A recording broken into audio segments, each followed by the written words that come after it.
Então vamos retomar aqui os trabalhos aqui para o nosso último painel.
Senhoras e senhores, vamos então iniciando aqui os trabalhos da terceira edição do Seminário Consumo Consciente 2026, navegando entre golpes e dívidas, evento que é uma realização do Fórum Latino-Americano de Defesa do Consumidor e também do Correio do Povo, conta com o apoio do Ministério Público, Defensoria Pública, patrocínio do Sistema Cooperativo Empresarial da Unimed e também da Ipiranga Produtos de Petróleo S.A. Vamos ao nosso último painel, tem como tema prevenção nos golpes online, informação, educação digital e autoproteção do consumidor. Quero convidar aqui para coordenar os trabalhos desse painel, doutora Natasha Cordeiro, coordenadora jurídica e responsável pela área de marketing da empresa Ipiranga Produtos de Petróleo S.A. Natasha, seja muito bem-vinda aqui ao nosso evento. Fique à vontade. Os nossos painelistas, Dr. Emerson Venn, mestre e doutor, ex-chefe Polícia Civil, especialista em crimes cibernéticos e inteligência, ex-diretor do Departamento de Inteligência da Secretaria de Segurança Pública do Rio Grande do Sul, e autor de livros, Dr. Davi Jacobs de Souza, delegado da Polícia Federal, ex-chefe da Deleciber RS, especialista em direito penal, ex-chefe de repressão a crimes cibernéticos no Pará. Sejam bem-vindos, bem-vinda, doutora Natasha, muito obrigado pela participação dos senhores, participação da senhora, pela parceria também em estar conosco aqui da Ipiranga, no nosso evento. Estamos aqui com o delegado de Polícia Civil, delegado da Polícia Federal, e assim eu passo a coordenação dos trabalhos da doutora Natasha, desejando um ótimo e produtivo painel aos senhores, à senhora e a todos que estão conosco, nos prestigiando. Obrigada, boa tarde a todos. Primeiro, queria agradecer a organização do evento e ao Dr. Alcebiades pelo convite em nome da Ipiranga. O tema de prevenção a fraudes é um tema que nos importa muito. A gente é uma empresa distribuidora de combustíveis com quase 90 anos de vida, mas que ao longo desses anos todos a gente tem buscado se modernizar também. Então, nesse contexto, a gente tem o programa de fidelidade KM de vantagens, que é um reflexo desse esforço da Ipiranga em se atualizar, em inovar, e não muito diferente de outros programas de fidelidade, também enfrentamos alguns desafios em relação à prevenção à fraude. Então, poder conversar sobre esse tema com duas pessoas que são muito conhecedoras do assunto, né, como é o caso aqui do Dr. Emerson Venn, acho que pronunciei certo. O Dr. Emerson é mestre e doutor e ex-chefe da Polícia Civil, atualmente delegado da Polícia Civil, especialista em investigação de crimes cibernéticos, segurança da informação e atividades de inteligência. Também é professor e autor de várias obras sobre o tema. E ex-presidente do Conselho Nacional de Chefe da Polícia Civil. E, para complementar esse debate, vamos contar com a presença do Dr. Davi Jacobes, que também é delegado, mas delegado da Polícia Federal, chefe da Delegacia de Combate aos Crimes Cibernéticos, especialista em Direito Penal, Segurança Pública Contemporânea e ex-chefe do Grupo de Repressão a Crimes Cibernéticos e Crimes Fazendários. E, assim, trazendo um pouco desse contexto, como eu falei, é um desafio para a gente também lidar com essas questões. A reflexão que a gente faz também, que é um pouco do que a gente vai falar aqui, é sobre o foco da prevenção à fraude, se o foco ele é só técnico ou não. A gente tem que focar também nos usuários dessas tecnologias que estão sujeitas à fraude. Então, acho que as empresas já têm percebido isso. Por isso que existe essa relevância do que a gente vai falar aqui hoje. Não é só a tecnologia, não é só o produto, é também quem usa esse produto. E só para começar o nosso debate, eu também busquei alguns dados sobre esse tema. E, através da publicação do Anuário Brasileiro de Segurança Pública, que é um material que reúne informações, dados oficiais, né, de secretarias de segurança pública, Polícia Civil, Polícia Militar, Polícia Federal e também outras fontes oficiais de informação e de segurança, a gente percebeu que 408%, um aumento de 408% de fraudes e de crimes cibernéticos desde 2018, talvez muito por conta da pandemia e do aumento do uso da tecnologia por todos os consumidores. E isso representa também 4 golpes por minuto. Então, não é pouca coisa, o tema não pode ser tratado de forma superficial. E, para contribuir com essa discussão, vou passar a palavra para o Dr. Davi Jacobes para trazer um pouco da experiência dele ali na Polícia Federal sobre esse assunto. Boa tarde a todos. Agradeço ao Dr. Santini pelo convite, a oportunidade de estar aqui hoje. É uma honra fazer parte dessa mesa, né, Dr. Emerson. Eu nem tinha entrado na polícia ainda, já estudava pelos livros dele de direito de crimes cibernéticos, né, especialista na área. Doutora Natasha. Bom, e é importante, a Polícia Federal também está aqui hoje, né? A gente, por uma atribuição constitucional nossa, a gente atua nos casos em que a vítima é a União ou o Sistema Financeiro Nacional, enfim. A gente acaba não tendo, por uma questão de atribuição, não tendo tanto contato com a população em geral. Nossos crimes a vítima é a União, digamos assim. E então, aqui é uma oportunidade de a gente estar mais próximo da população, debatendo esse tema, né?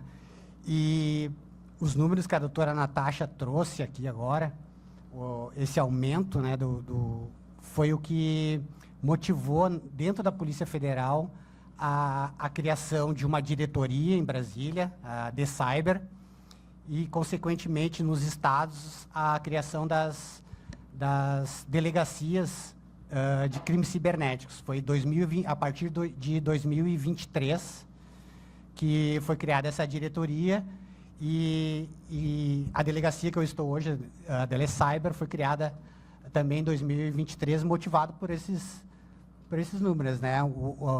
Pós-pandemia aí, os crimes cibernéticos, os números simplesmente dispararam, né? E então se viu a necessidade, já passando da hora de se criar uma delegacia específica para essa área, né? A gente não atua só na área de golpes, também tem outros crimes dentro da delegacia de crime cibernético, mas essa área as fraudes realmente são bem importantes. Bom, falar um pouco, uns slides que eu trouxe para vocês, né? Por que a gente deve se preocupar com fraude e golpe digital? Além da perda financeira, né, que aí os valores das fraudes, elas variam muito, né? Pode ser tanto um golpe contra uma pessoa física com valor pequeno, elevado, contra golpes até contra pessoas jurídicas e golpes, enfim, contra o Banco Central, como a gente tem visto, que os valores são elevadíssimos, né? Além da perda financeira, também tem a questão do roubo da nossa identidade, dos nossos dados pessoais, né? Que isso pode trazer uma consequência bem danosa, que com os nossos dados, os criminosos eles conseguem, enfim, abrir conta em outros bancos, conseguem cometer delitos utilizando os nossos dados, né? Como se fosse a gente, quando a gente está sendo chamado na polícia para responder por algum crime que não foi a gente que cometeu. Além do dano emocional e psicológico, né? Ser vítima de um golpe traz um abalo emocional muito grande para as pessoas e isso acaba tirando o sono da gente, né? A incomodação aí de sofrer um golpe traz um abalo enorme. Mais um dado aí que de 1 a cada 4 brasileiros tem um celular infectado, né? Então, a gente acaba navegando, utilizando o celular muito tempo, acaba clicando em coisas que não deveria clicar, entrando em sites que não deveria entrar. E então, o número de brasileiros que acaba tendo o seu celular infectado é um número altíssimo. Bom, todo mundo aí já conhece, né? Ou já foi vítima, ou conhece alguém, ou tem alguém na família que foi vítima de golpe. O Brasil, infelizmente, o Brasil é o país do golpe, né? Os números no Brasil são elevadíssimos, né? A quantidade de golpe e a criatividade, a gente sabe que a criatividade do brasileiro para inventar golpe é uma coisa absurda. Então, os números são elevados. Trazendo uma comparação também, até dentro dos números, né? A questão dos valores. Um crime que foi investigado pela Polícia Federal, que teve uma repercussão grande em 2024, que foi ao assalto a uma empresa de valores no aeroporto de Caxias, né? Naquela ocasião foram levados 30 milhões, né? Que os criminosos levaram. No momento ali do assalto, eles acabaram deixando metade, né? 15 milhões. Teve a vida de um policial militar que acabou perdendo a vida naquele assalto. Mas foram 30 milhões de reais. Já o ataque cibernético que a gente teve o ano passado ao Banco Central, foi uma empresa privada que prestava um serviço financeiro. Nesse ataque eles conseguiram levar 800 milhões de reais. Então, a diferença, o que justifica nessa migração para os crimes digitais, porque os valores que eles conseguem subtrair, e foi um crime até que não teve tanta repercussão, né? Claro que no momento ali se fala, mas logo se esquecem, tem bem menos impacto do que um assalto, por exemplo, que foi o aeroporto de Caxias. Então, os criminosos acabam estão migrando, com certeza, migrando muito para a área do crime cibernético, porque eles conseguem levar muito mais dinheiro do que num assalto, por exemplo. Bom, falando um pouco os principais golpes, né?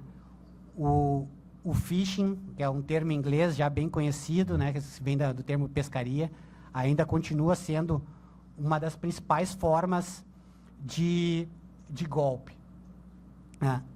O que muda, né?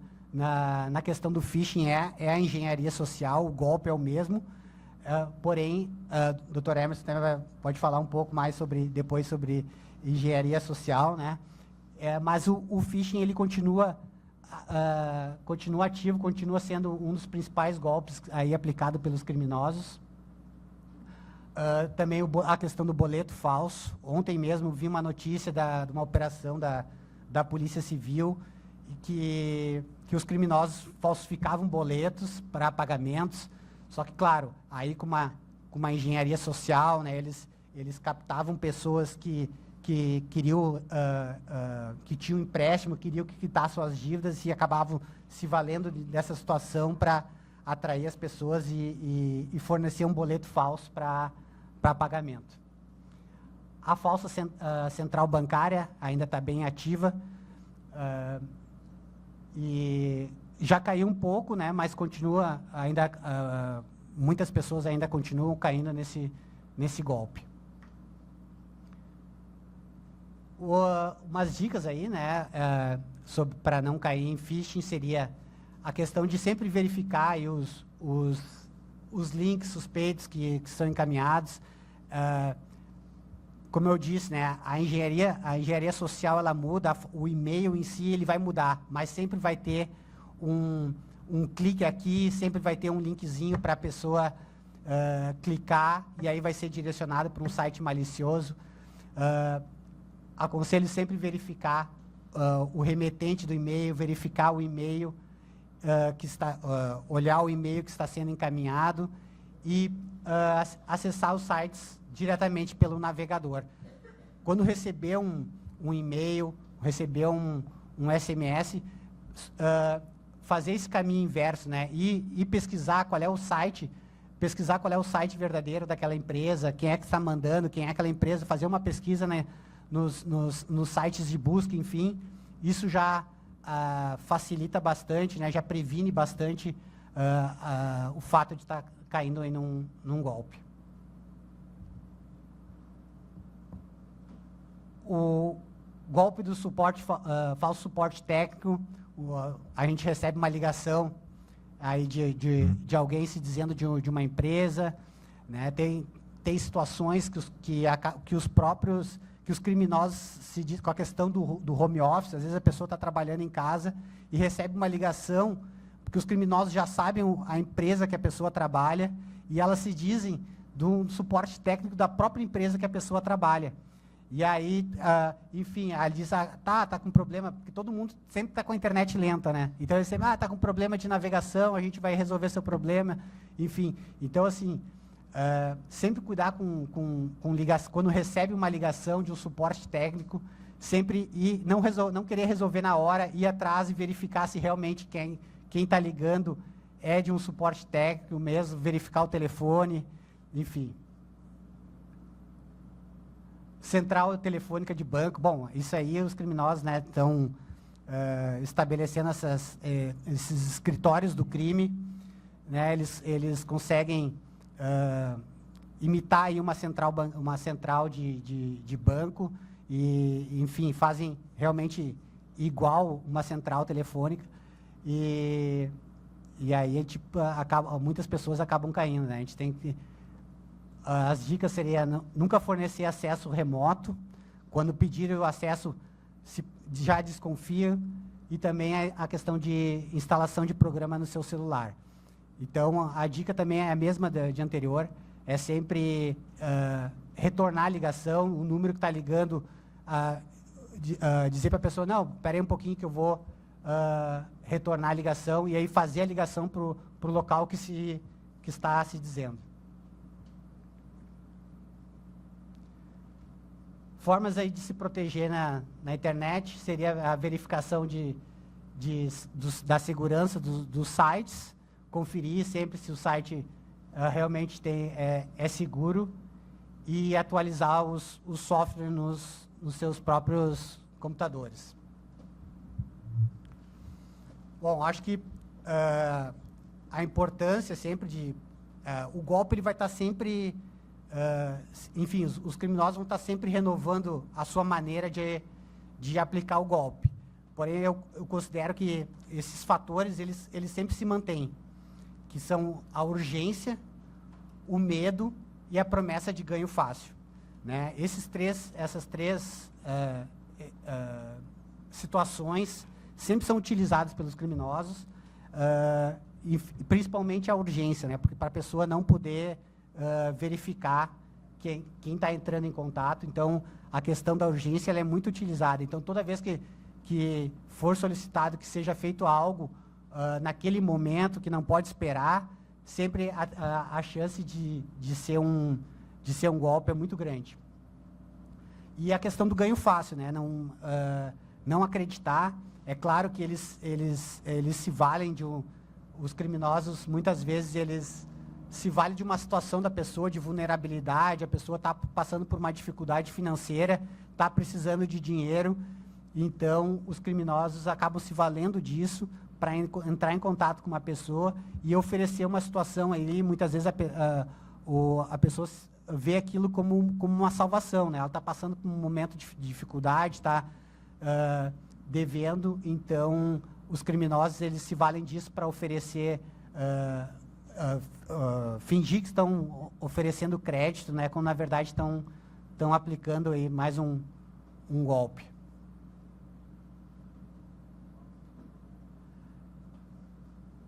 Bom, para a gente se proteger, aí a criação de senha forte, né, pessoal? A gente não pode criar a senha aí com data de nascimento. Isso aí nos nossos casos, a gente verifica que muitas vezes os criminosos acabam descobrindo a senha de uma maneira muito fácil. E então é importante a gente estar criando senhas que a gente chama de senha forte, números, caracteres especiais, enfim, senhas grandes, e que não tenham relação próxima com a gente.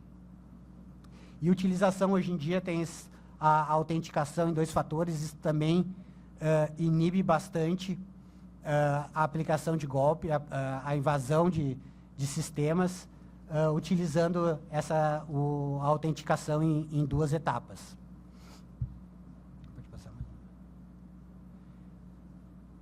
E também a questão de não salvar a senha no bloco de notas, não ter a senha salva, anotada no computador, porque no caso, se a gente vai estar... tem o nosso... uma infelicidade, tem um computador, o celular invadido pelos criminosos, eles imediatamente já conseguem acessar a senha salva ou no navegador ou no bloco de notas, consegue estar acessando e vão ter acesso depois às nossas contas bancárias, tudo.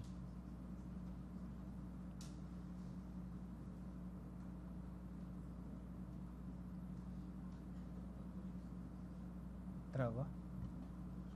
Bom, enfim, pessoal, essas seriam aí as dicas que teria para passar para vocês, né? Para evitar aí que a gente esteja caindo em mais um golpe, né?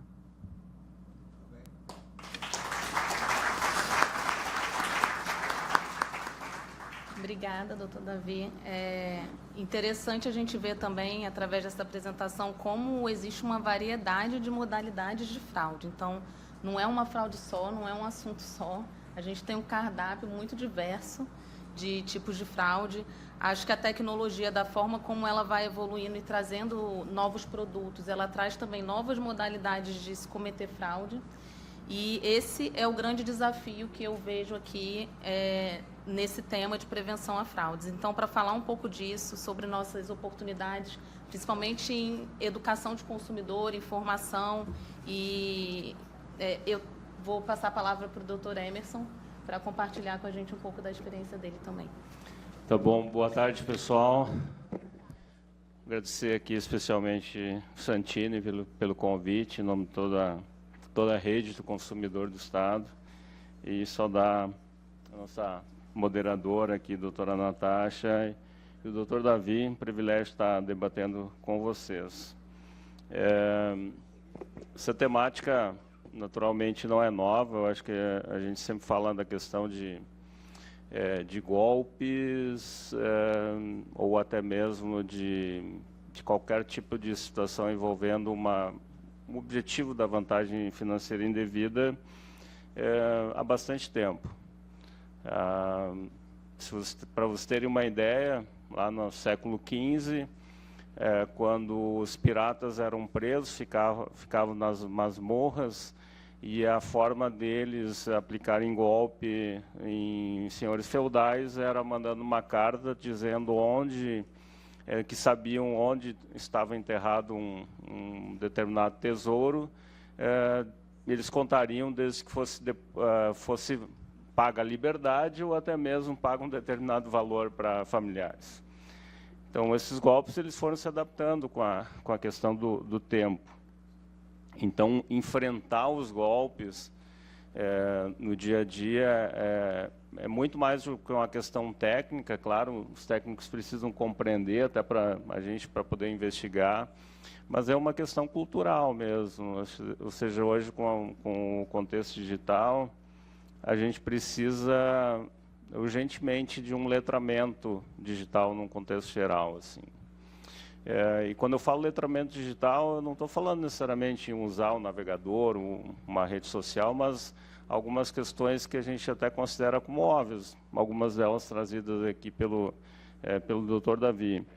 Muitos de vocês provavelmente podem levantar a mão aqui, ou se omitir, mas vocês devem usar a mesma senha para mais de um serviço, não é?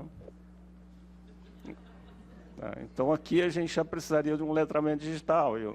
E eu não estou dizendo que isso é uma vulnerabilidade, mas ela oferece um risco. E um risco e uma oportunidade para a questão, justamente, dos golpes. Então, a lógica da gente sempre poder, através da rede do consumidor, através de palestras, através de conscientização, através até de entrevistas, muitas vezes que eu dou, a questão de falar sobre processos preventivos, né? E mesmo assim, mesmo falando, uma questão da obviedade, outra é a atualização do nosso sistema, né? Quem de vocês olha o celular para atualizar os aplicativos? Dificilmente vocês vão fazer esse processo, né? Vocês só vão fazer quando vão precisar do aplicativo e ele lá não funciona, daí ele é obrigatório, muitas vezes, a reinicialização. Então, essa lógica hoje da educação ela é extremamente importante, cada vez mais.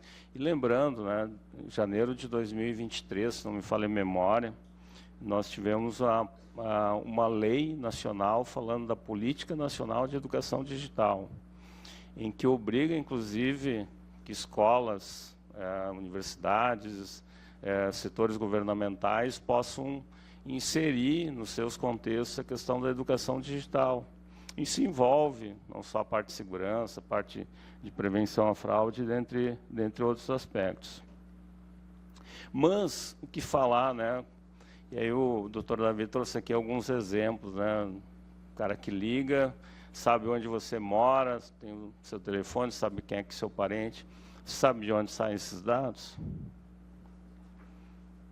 Saem de bancos de dados ilegais, de vazamento de informações. Quando a gente tem um vazamento de uma informação, esses dados são vazados, geralmente na Deep Dark Web, são comercializados e, a partir daí, eles passam a integrar bancos de dados, ou seja, os data brokers são vendidos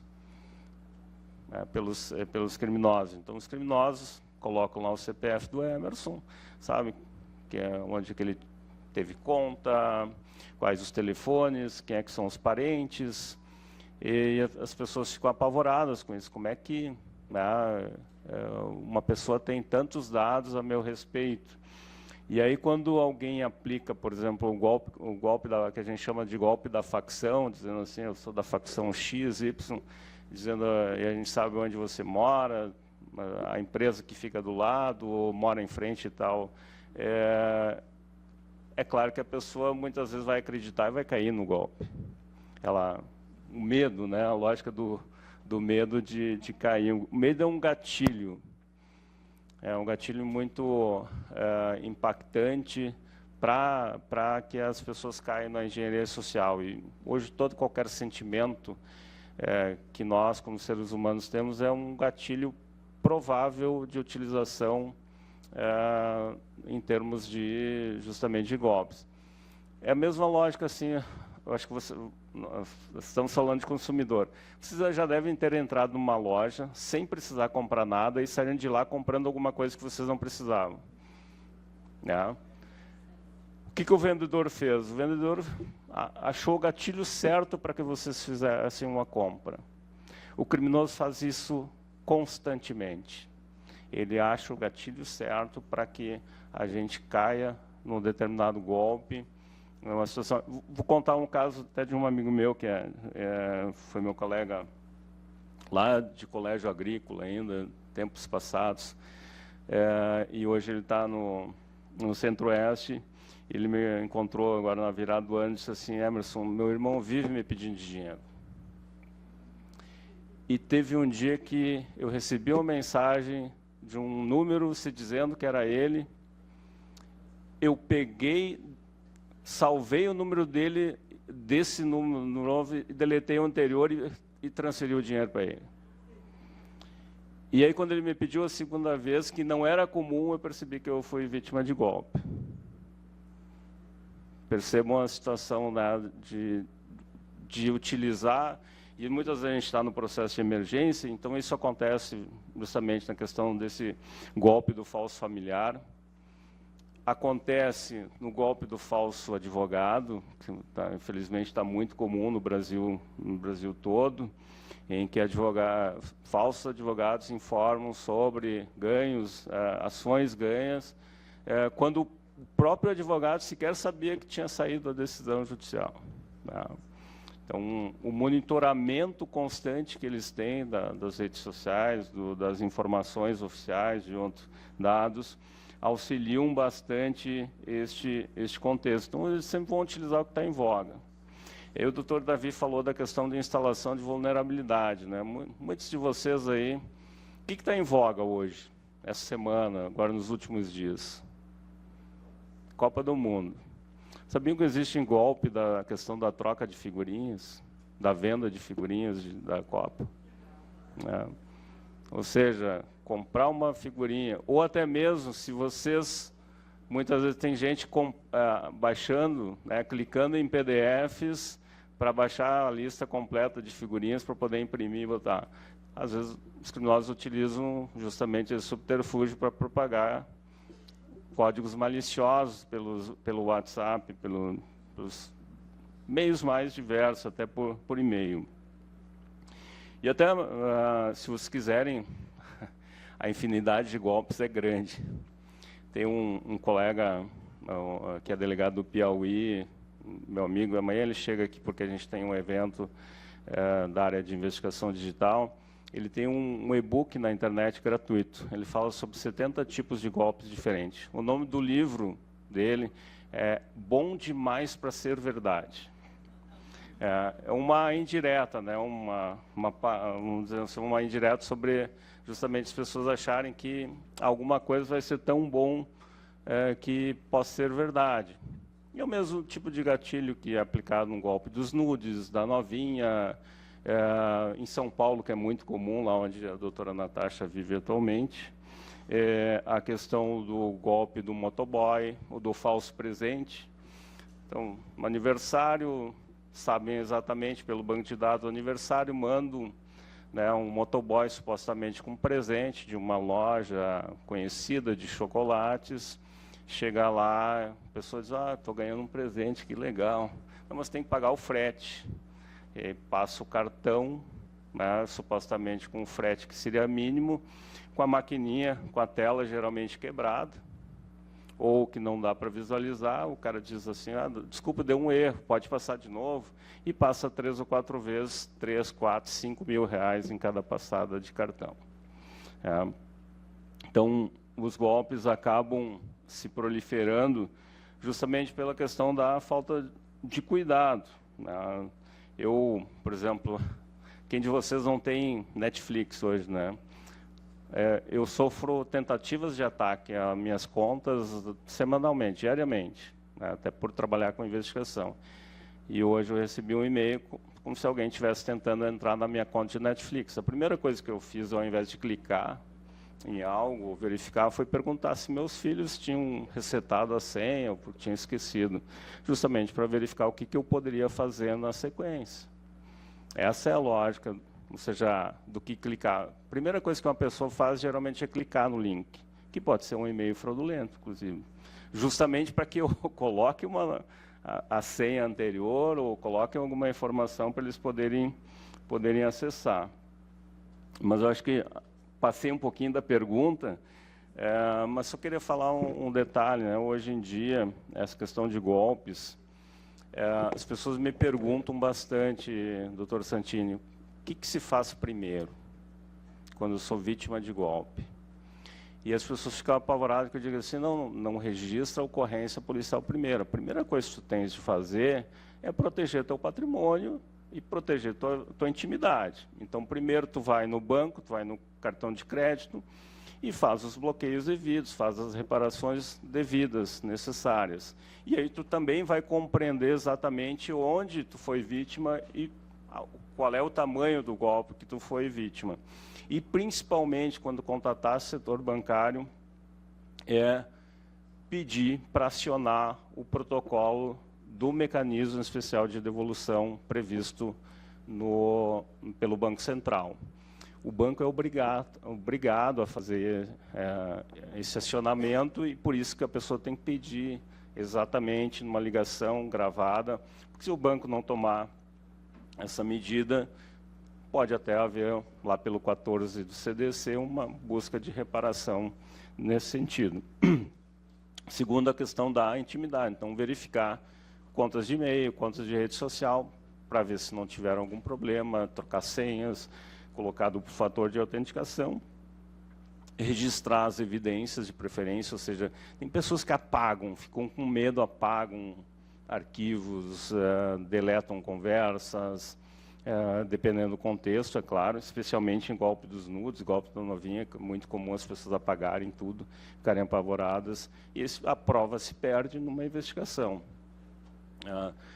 Registradas essas evidências, claro que aí sim é hora do registro de ocorrência, ou seja, de prestar todas as informações para ter uma boa investigação neste contexto. Desculpa, minha garganta ficou... Mas eu acho que tu tens mais uma pergunta ou duas aí, né, que não é só para mim. É interessante ver também como a evolução, né, que você comentou. Esse golpe das figurinhas eu realmente não conhecia, é novidade para mim. Na última Copa teve também. E o que eu ia trazer aqui também para a gente conversar sobre essa questão da evolução da tecnologia, dos golpes, era o tema da inteligência artificial, porque eu acho que, junto com toda essa evolução tecnológica, a gente tem ouvido falar muito sobre inteligência artificial, e aqui a gente está falando sobre velocidade das coisas, né? Velocidade da tecnologia, velocidade da sofisticação das fraudes. Então, eu queria saber de vocês também, de que forma vocês acham que a inteligência artificial tem contribuído até para a acessibilidade do consumidor, às tecnologias, à informação também, mas também ver o outro lado, assim. A gente tem visto já alguma mudança no modus operandi das fraudes, ou isso ainda está muito longe de acontecer? Como é que a inteligência artificial está impactando esse assunto sobre golpes? Começa. Bom, como toda inovação, né, como toda novidade, assim como com o surgimento da própria internet, né, tem o lado bom e o lado ruim. A questão da inteligência artificial, ela está sendo usada pelos criminosos, né, para melhorar os golpes, né? Hoje em dia, com a inteligência, realmente são as situações que fica muito difícil da pessoa identificar se aquilo é verdadeiro, se aquilo é falso. A fraude em si, ela está se tornando cada vez está se sofisticando, né? A inteligência artificial ela permite que as fraudes elas sejam cada vez melhores e consigam ludibriar a pessoa com mais facilidade. Isso é inegável, né? E está só começando, né? A gente recém começou, a gente fica até com receio de onde isso vai parar. Mas por outro lado também as forças policiais, as forças de segurança também estão se valendo muito da inteligência artificial para implementar o seu trabalho, para tornar cada vez mais céleres, né, atividades, análises que a gente precisava fazer de movimentações bancárias que antes levavam muito tempo. Hoje, com a inteligência artificial, ela consegue fazer essa análise, por exemplo, de movimentação bancária num intervalo de tempo muito curto, porque a gente precisa da celeridade. A gente precisa ser muito rápido, porque os criminosos estão cada vez mais rápidos, então, para a gente poder pegar, a gente precisa ser rápido também. Então, a gente está usando a inteligência artificial também para combater o crime. Você me diga, antes da inteligência artificial, tu conseguia identificar muito mais rápido um golpe. Até uso isso nas minhas aulas lá com os alunos da graduação, o antes e o depois da inteligência artificial nos golpes, né? Tem uma imagem de uma conversa no direct do Instagram de um perfil chamado Magazine Luiz, e o cara tentando aplicar um golpe com a escrita, né, falando, tem um play, alguma coisa assim, por valor de R$250, e falando, passa teu cartão, não é golpe não, né? Ou seja, e atualmente, né, porque praticamente não tem erro, a inteligência artificial deu um ganho de conhecimento em termos de ortografia para criminosos, então para a vítima é mais difícil de perceber isso, mas também nos golpes sofisticados, a questão do live, né, aquele vídeo que a gente faz quando cria uma conta de banco, né, aquelas imagens, hoje com muita gente está buscando, né, através da inteligência artificial, burlar isso, e são várias testabilidades que os criminosos fazem, não só para esse processo, mas para outros, montagens.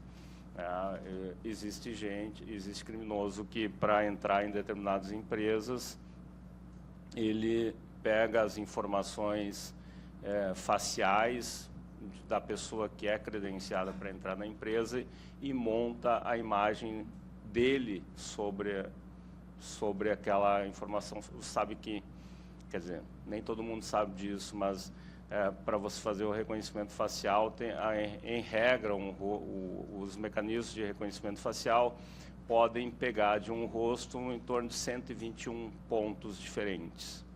O criminoso pega esses pontos como se fosse meu, mas pega a foto do Davi e coloca lá na frente. Então, o Davi entra num lugar que eu tenho credenciamento com acesso dele, ou seja, justamente para poder acessar. São várias metodologias que eles acabam, infelizmente, utilizando hoje, nesse sentido, pela facilidade que é a questão do acesso à IA e justamente da usabilidade mais facilitada, inclusive em ferramentas gratuitas de IA, né? Quem de vocês já não brincou na IA colocando uma foto de vocês lá pedindo para gerar um anime, gerar um desenho, alguma coisa assim? É claro que vocês não devem ter lido os termos de uso do sistema de inteligência artificial, dizendo que ele pode ficar com aquela idade e usar para treinamento da própria inteligência artificial. O criminoso utiliza isso justamente aproveitando que outras pessoas já também treinaram aquela inteligência artificial para ganhar seu benefício, né? Que é o benefício justamente de poder produzir algo mais factível. Eu falei antes, né, da questão do golpe golpe da novinha, e geralmente quando as pessoas caem, entra em jogo um falso policial, né, nessa jogada. E já usaram mais de 1000 vezes, eu acho que a minha imagem. Uma pessoa me contatou ontem com a foto, supostamente, da minha carteira policial, dizendo, mas ele tem a tua carteira policial. Mas ele montou com o uso de inteligência artificial. Ele pegou uma foto minha da internet e montou com uma outra foto que ele tinha. Ou seja, a facilidade que se tem hoje em dia utilizando. Não preciso mais nem usar um editor de imagem para isso, basta usar a inteligência artificial para essa produção. Como advogado, que eu vejo de maior desafio sobre esse assunto é justamente o vácuo legislativo que a gente tem hoje em dia. Então, A gente tem muitas leis falando sobre tecnologia, Marco Civil da Internet, proteção de dados, mas a responsabilização, considerando todas essas ferramentas de inteligência artificial, acho que a gente ainda está num momento muito de aprender e acompanhar os PLs que estão tramitando aí no Congresso. E aí, sobre vácuo legislativo, eu queria saber de vocês se vocês acham que o arcabouço legal que a gente tem hoje, ele dá conta de toda essa diversidade de prevenção a fraudes, de fraudes que vem acontecendo e de proteger o consumidor final nesse sentido.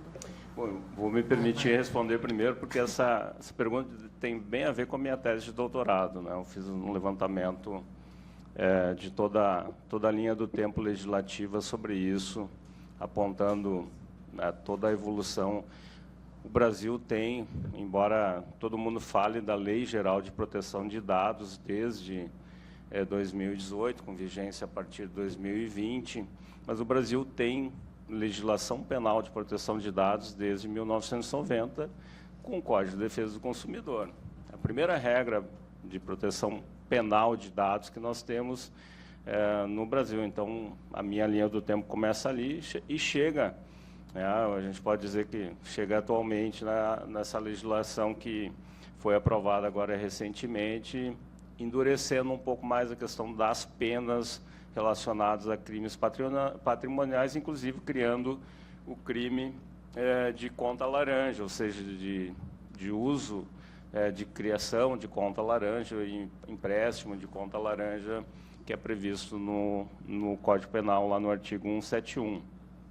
É claro que o grande debate que se tem é se as penas são ou não adequadas para isso, né? Nós temos delitos que são praticados na internet que têm penas que começam com 1 ano, talvez alguns até, e dificilmente há uma condenação acima, pelo menos a primeira condenação acima da pena mínima. E por isso nós tivemos até um aumento de pena agora na questão do furto mediante fraude, chegando a 10 anos de possibilidade, né, máxima de pena nesse sentido, mas a gente eu vi também uma evolução, porque nós tivemos em 2021 a questão da adaptação normativa penal para o furto mediante fraude e para fraude eletrônica, que é chamado de estelionato eletrônico, com a mesma pena, mas com figuras típicas diferentes, né? E isso não tinha antes, mas muito em razão da pandemia também. Tá? Nós tivemos um aumento da pena e uma reconfiguração do crime de invasão de dispositivo informático também em 2021, que foi trazido em 2012 pela Lei Carolina Dickmann, né, que todo mundo reputa como uma das melhores, na época uma lei sobre a criminalidade cibernética, mas que leva o nome da atriz, mas não se aplica ao caso da atriz, foi um caso de extorsão, né? A ironia do nosso legislador nesse sentido. Mas eu acredito que restam ainda poucas figuras de dano, eu diria assim, sem uma tipificação, e uma delas é a questão de comercialização de dados na internet sem autorização. Hoje eu só poderia punir a questão da comercialização de dados na internet se eu conseguir comprovar que aquele mesmo grupo criminoso, o mesmo ator criminoso, ele fez o procedimento de invasão de dispositivo informático anterior e, com isso, obteve os dados e comercializou esses dados na internet. Então, uma pessoa que eventualmente encontrar um pendrive, encontrar um pendrive, um HD, um computador e pegar os dados e comercializar na Deep Dark Web, ele não estaria penalmente, tendo uma conduta penalmente relevante, segundo isso. E outra questão que aí é mais de tipificação de crimes tecnologicamente avançados, não sei se vocês já ouviram falar do crime de ransomware. Só para fazer uma lógica de memória com vocês, é o mesmo código malicioso que atacou aqui o Tribunal de Justiça, que pediram 5 milhões de dólares na época para devolver o acesso aos dados. O crime de ransomware nem sempre envolve a questão da extorsão em si, ou seja, a questão da violência, grave ameaça, constrangimento para que a pessoa ou a empresa pague os valores. Ele envolve um pedido de resgate em criptoativos. E aí a tipificação ela fica só hoje enquadrada no crime de invasão de dispositivo informático, que é uma pena bastante pequena.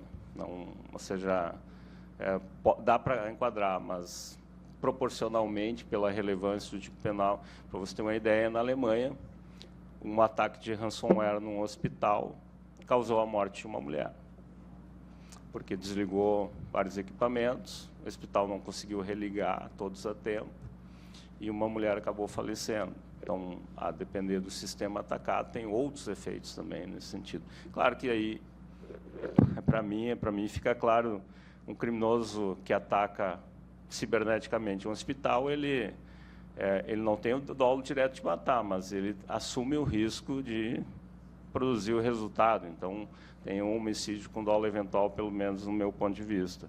Mas vejo que ainda tem essas lacunas, pelo menos essas duas. Aí outra coisa que também vejo, a questão da tipificação de perfil falso relacionado à pessoa jurídica.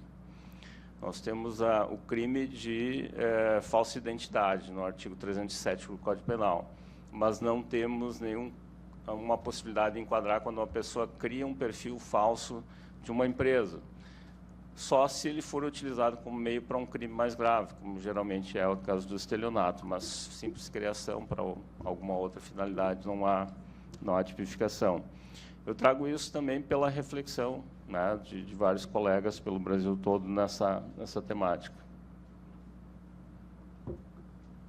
Eu acredito também que a questão da inteligência artificial também, a regulamentação também, como é um tema novo, um assunto novo, as pessoas ainda estão se adaptando e entendendo como é que funciona, também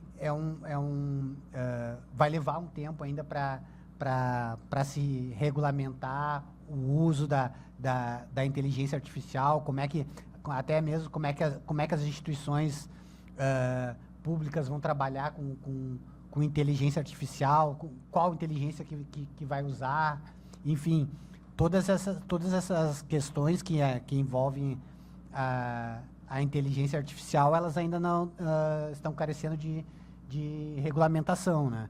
Então, também a gente está cada um fazendo do seu jeito, do jeito que acha que fica melhor, e enfim, os criminosos também estão utilizando a inteligência. A gente está vivendo um período aí que até regulamentar vai ser cada um por si, né?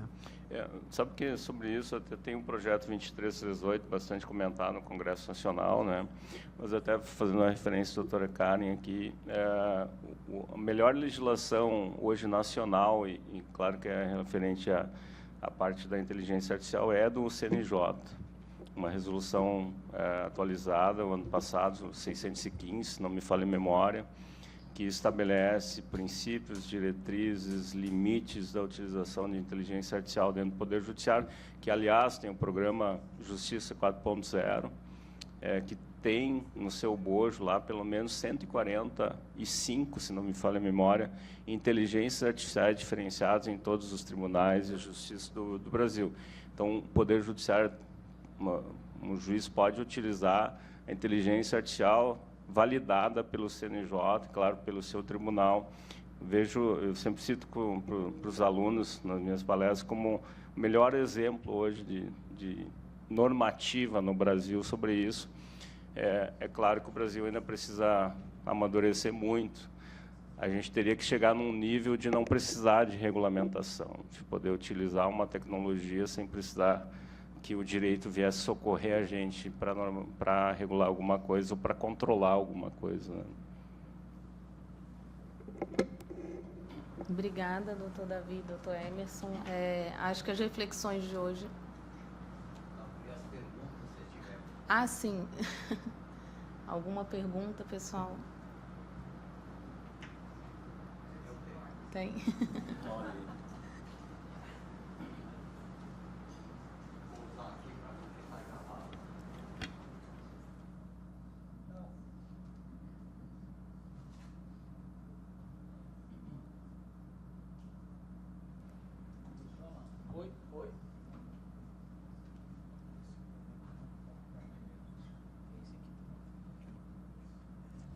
Não, eu só queria primeiro agradecer, né, a nossa mediadora e os dois palestrantes.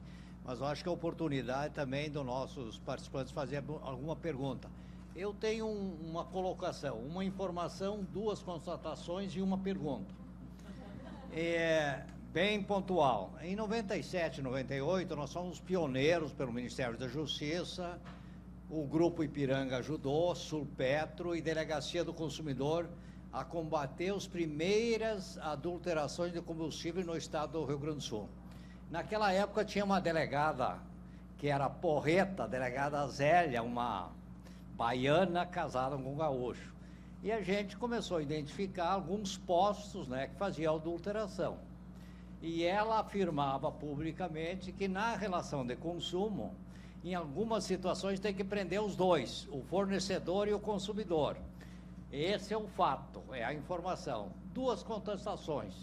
Eu acho que o golpe, ele existe desde que existe o ser humano. E aí a gente fica, essa é a fundamentação, fica chocado quando tem pessoas ainda que caem no golpe do bilhete premiado. Um fato. E aí, com a tecnologia evoluída e a inteligência artificial, etc., nós temos aí grandes, notáveis golpistas.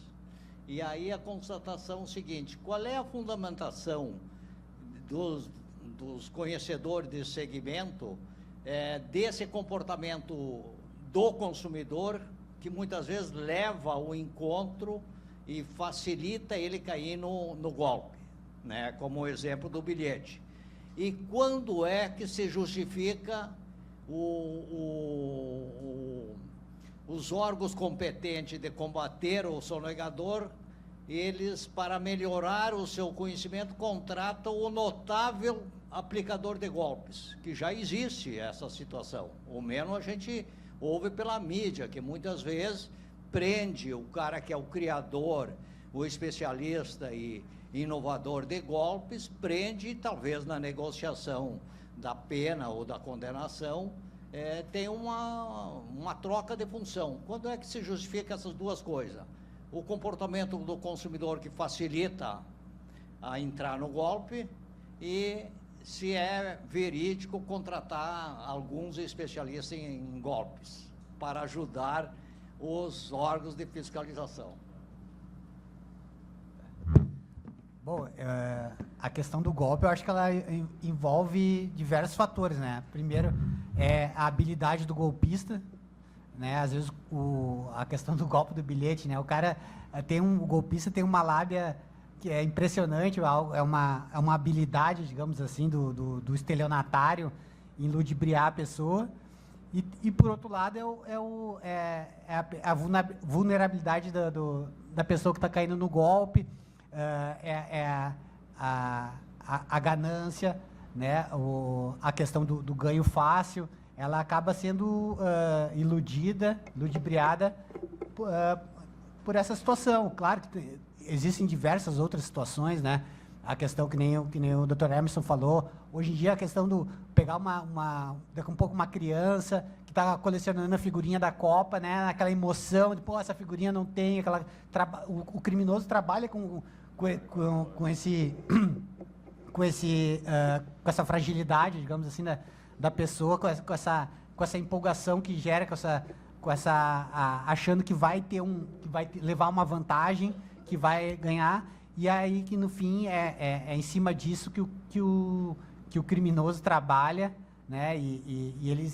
O criminoso vai evoluindo na questão do golpe, e ele tem essa habilidade de analisar quem vai ser a vítima dele e a fragilidade que a pessoa tem, como todos os crimes. Se for parar e pensar num crime patrimonial, o criminoso também escolhe suas vítimas pela fragilidade, pela facilidade, a hora que vai ser praticado o crime, se é de dia, se é de noite, o local que vai praticar. E no golpe não é diferente, né? O criminoso sabe o momento certo, sabe qual é o argumento que ele tem que utilizar para convencer. Eles estudam as vítimas, né? Eles sabem quem é mais frágil, que tem mais potencial para cair no golpe. E tem um detalhe interessante, né? O mecanismo que o criminoso mais utiliza para as pessoas que hoje usam a internet é uma coisa que muita gente tem quando está na internet, é preguiça. Preguiça de procurar em outros lugares. Então, o que ele está fazendo? Ele está impulsionando publicações nas redes sociais, pelo Facebook, pelo Instagram, pelo Google. Então, quando a pessoa pesquisa, geralmente, sobre algum determinado produto, tem um link patrocinado. E aí a gente tem uma decisão importante do STF do ano passado, que se não me engano, é o tema, agora não me qual 987, alguma coisa assim, mas isso foi solidificado agora com um decreto que trouxe uma regulamentação complementar para o Marco Civil da Internet, estipulando que essas plataformas, como a Meta, como o Google, têm uma responsabilidade sistêmica. Se alguém eventualmente denunciou um impulsionamento, lá um link patrocinado como fraudulento, ele tem o dever de agir imediatamente. Ele não pode dizer, não, estou ganhando dinheiro e vou continuar ganhando dinheiro aqui no impulsionamento. Ele tem o dever de verificar e, se for o caso, já excluir. Se ele não excluir, ele pode ser responsabilizado, segundo o STF, segundo o próprio decreto agora recente. Quanto à questão de possibilidade de utilização, eu sou plenamente favorável. Quem mais conhece a cabeça do criminoso é o próprio criminoso. Então, se a gente puder, eventualmente, trabalhar, e só que a legislação hoje no Brasil ela não é tão favorável a isso, né? Mas nos Estados Unidos a gente vê bastante situações nesse sentido, mas de poder utilizar esse conhecimento. Você imagina pegar a cabeça de um adolescente de São Paulo, você já deve ter ouvido falar do golpe da mão fantasma, né? Aquele que a gente recebe a ligação como se fosse do próprio banco, a pessoa atende, supostamente é uma fraude que precisa ser corrigida, o criminoso orienta lá a vítima a instalar uma aplicação que faz o acesso remoto ao dispositivo. Então fica uma mão trabalhando por debaixo enquanto a ligação ocorre. Essa metodologia foi inventada por um adolescente de 17 anos que vendeu essa metodologia para as facções de São Paulo, né, para aplicar em todo o Brasil. Você imagina conseguir recrutar uma cabeça dessas para trabalhar contra o crime. Eu, sinceramente, eu gostaria de recrutar. E, claro, teria que ter todo o processo de monitoramento nesse sentido.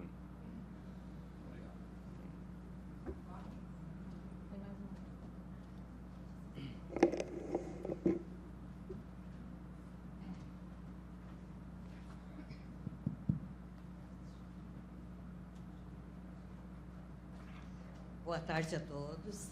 Eu queria que vocês me comentassem, assim, hoje eu vejo uma dificuldade, eu como cidadã, ou demora na rastreabilidade dos golpistas, a identificação deles. Eu vou testemunhar que há anos atrás eu caí no golpe da lista telefônica.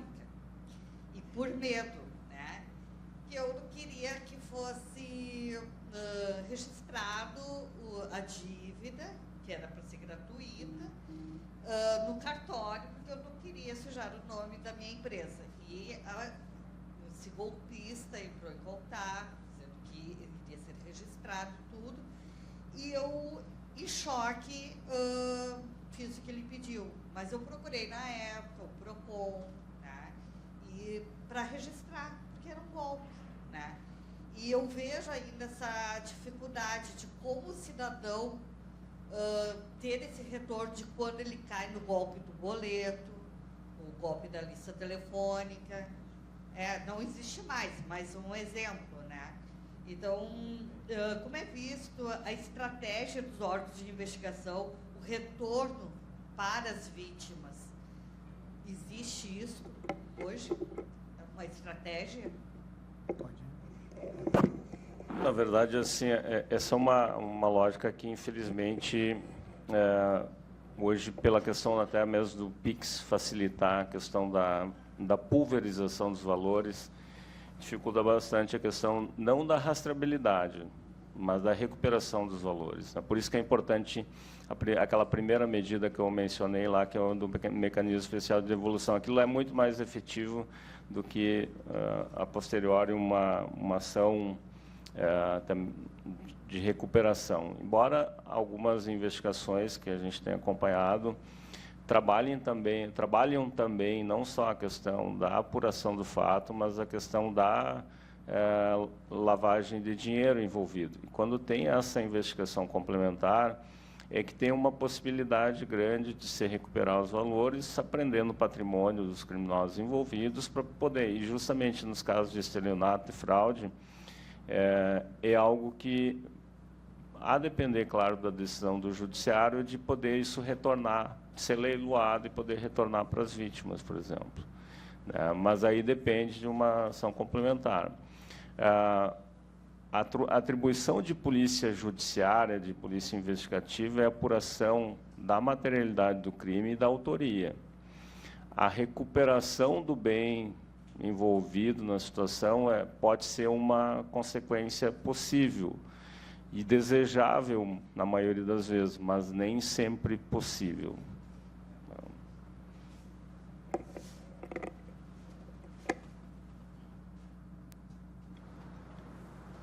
Bom, acho que o debate foi bem produtivo. A gente teve a oportunidade de ver aqui a diversidade de fraudes que tanto os consumidores quanto os órgãos e as empresas têm enfrentado hoje.